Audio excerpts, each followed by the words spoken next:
Matrix log 1.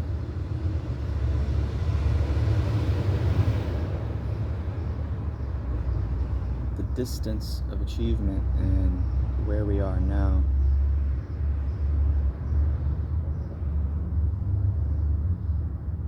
It's easier when it's mapped.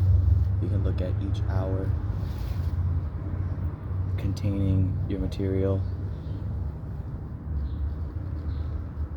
But that material can be towards that very distance. So where you are now, you look at, well, what do I want to do with my time? What do I want to do with my hours? And which hours contribute towards that distance?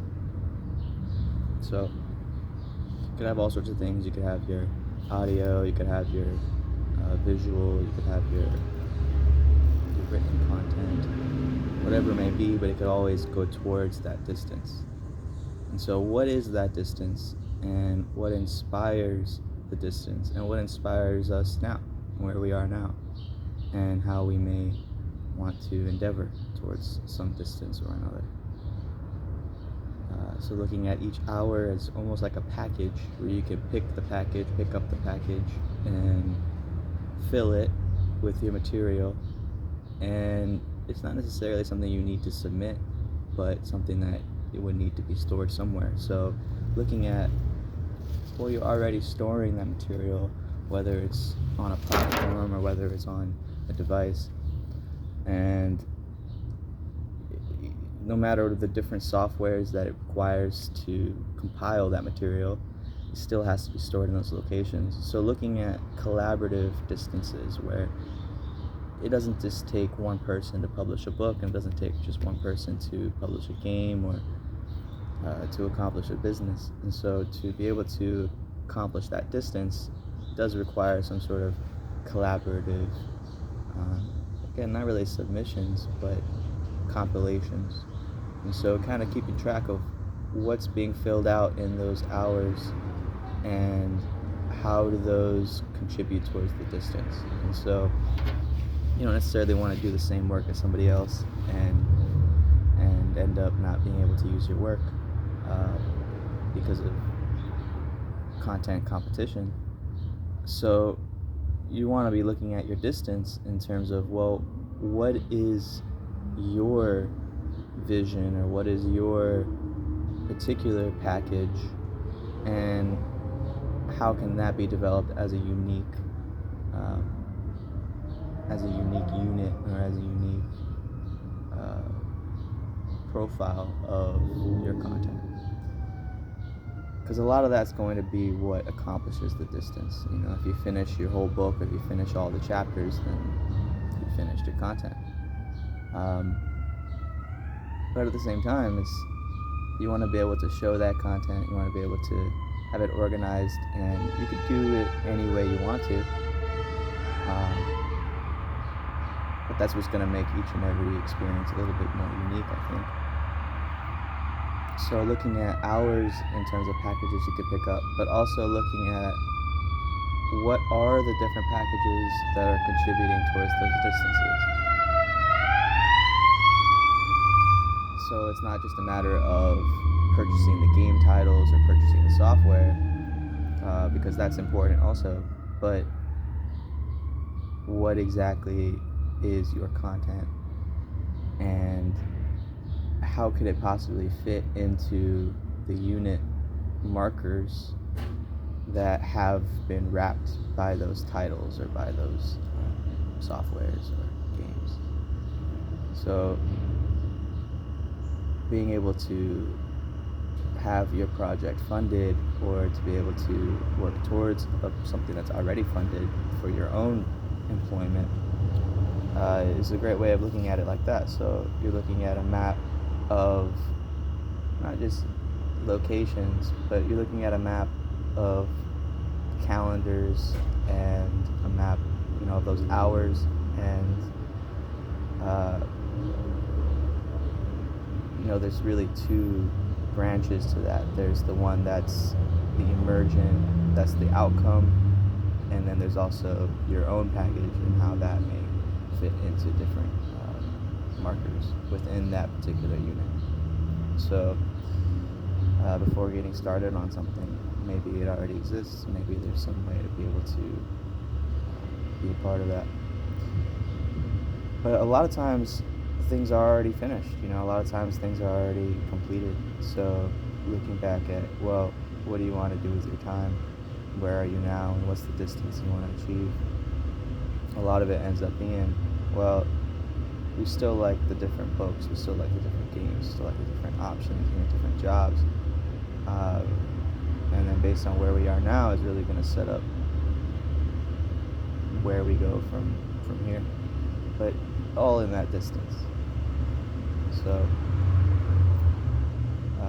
looking at first, yes, there's each hour and what we're doing to contribute in each hour to our distance. But it's also the theme, the overarching themes, and I would say that the themes are what is going to be unifying the lifestyles. And so you may be doing the work, but then it's a matter of what's the environment, where are you doing your work, and what's the sort of lifestyle that makes that particular calendar system, or that particular availability for your hours.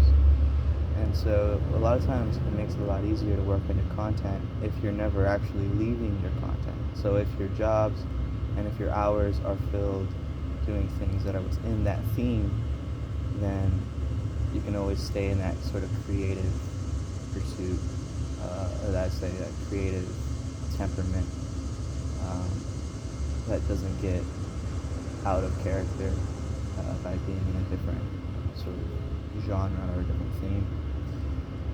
And I was looking at particular games to set up that theme, but also looking at sort of the game approach as a history, and what sort of games kind of took over our personality in terms of software, or in terms of meta software.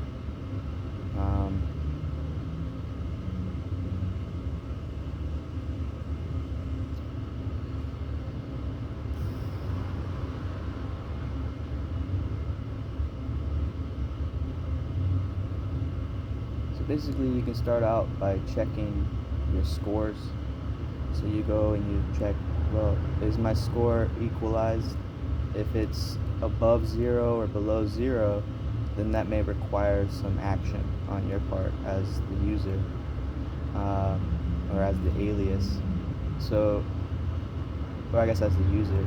So if you log in one day and you see your scores may require some action, it doesn't really matter what your work is, but your work will be what allows you to accomplish those things. So you open it up and you pick your save state, or you pick your alias made save state, and that's going to be where the last progress is. And it doesn't necessarily even have to have been you that created that save state. So you can always, if someone else saves a project, you can always go in and expand on that project and make it match again, or make it balance again, as that particular effort that needed to be done. So you open up the save state, you select the save state, and then through that it kind of just cascades down into to the very bottom, where it's organized by class and everything like that, but in units and the maps and everything. But then it goes all the way down into just your number, your unique number. So whether that's the alias of the save state or whether that's your number, regardless, the number is tied to that save state. But whatever work that you would get done would be attached to your number as well. So if you were to go down and play all these different games, and each one has a different ID number, has a different alias ID, they will all be matched to your number at the very top. So if somebody else were to go down and use your save states, then those numbers would be attached to their number at the very top. And then you could go in and then go based off of their save state And so no matter what, it's always going to have the same number at the very bottom, but the numbers along the way as each package is being opened up is going to be tied to the parent element, or the parent user that's then opening up that particular save state.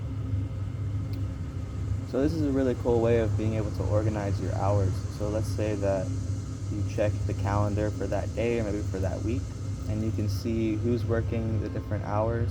You can see as each user is working those hours, you can also see, as a user, you can also connect all of your information to that particular hour. So for example, if you see an hour is filled, on their end, or on whatever end that put in that particular user, there's already a whole filled out package or unit that's registered in order to fulfill that particular hour. And so you can look at that week and see all the hours that are filled, but then you don't necessarily have to make changes, or you don't really have to do anything because it's already filled out. And so if you have a whole other group of users coming in, filling in those hours, you check the calendar, and all you see is that the hours are being filled.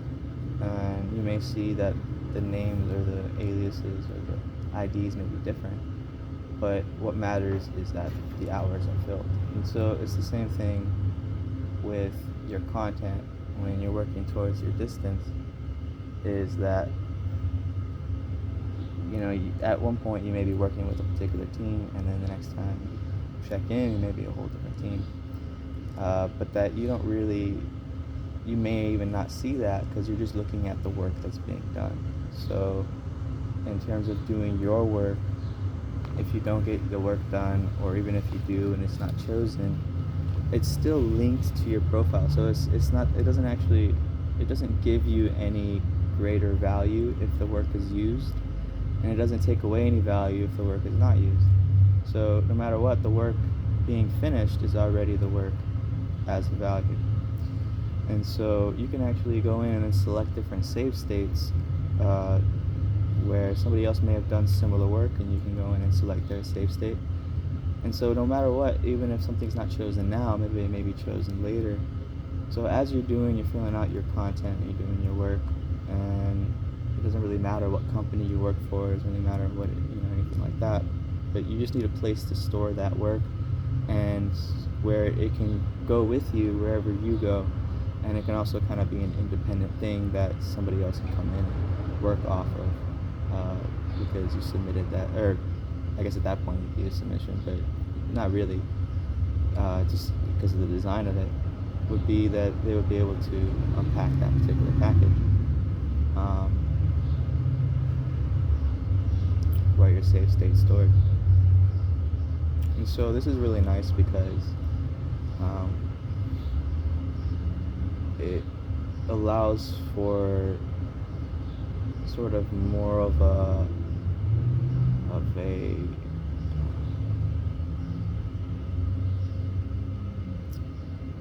I would say less of a limited scope in terms of what the work is. And so a lot of jobs will have very specific work, and you do the work and you leave and the work stays there, and that's fine and everything. But then you're looking at what is the distance then for other things that you want to be a part of.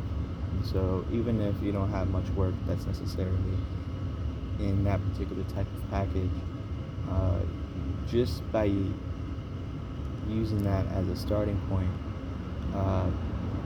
for whatever it is that you do with your time, it will all be as a package that's being able to be included in these bigger packages that are happening. And you could even look at it like you go and you're trying to buy a ticket to an event. You have to fill out your information, fill out your payment information, and your ticket. It's kind of like that, where you're going in and you're not necessarily you're just using what's already there, and then you know, whether you make it public or whether you do private keys, these are all things that anybody can do. But just by having that sort of similar structure, it allows it to be much easier to, know what's the opportunities or the different fields or the different projects or the different hours, and how we may spend our time towards those distances. Looking at it too, where you could look at maps of populations, and you can kind of do it around a combination of the jobs available and of the sort of the lifestyles or of the populations that are in that particular map, and then you can kind of match things up using that methodology. So no matter what, no matter how you want to look at a map, whether it's a map of how you spend your time or a map of units, or classes, or pathways, or a map of just your actual day-to-day, like where are you walking, or who you're hanging out with, and sort of how is that all designed, can really be a huge factor in our decision-making process towards, and how we move along our distance. Because no matter what, our work, we're going to follow much of our work, but a lot of it's just going to drop where it is. And so a lot of our work ends up being where you can do that work anywhere. It's kind of like that job.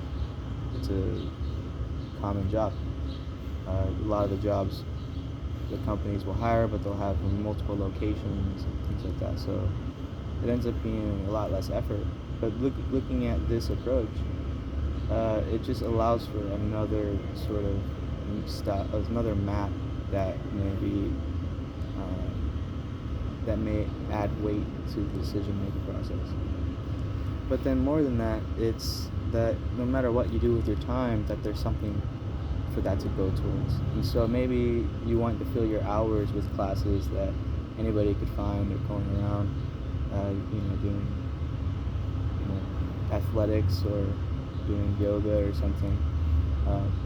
But what this platform does especially is it allows for a common place, where the common place isn't necessarily in the cloud, but that it's each user has their package, and no matter if you're taking a class there, if you're doing this, or if you're working there, that these packages are just simple access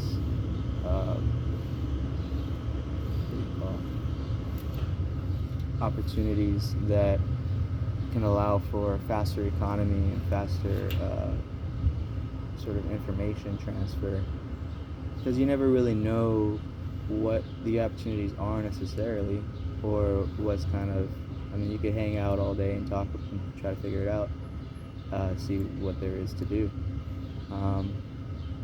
But what this does is it makes it easy, so that you can just say, well, we all know that we have files, or we all know that we have work, we all know that we have content. How do we share that content? You can visit my website, you can watch my YouTube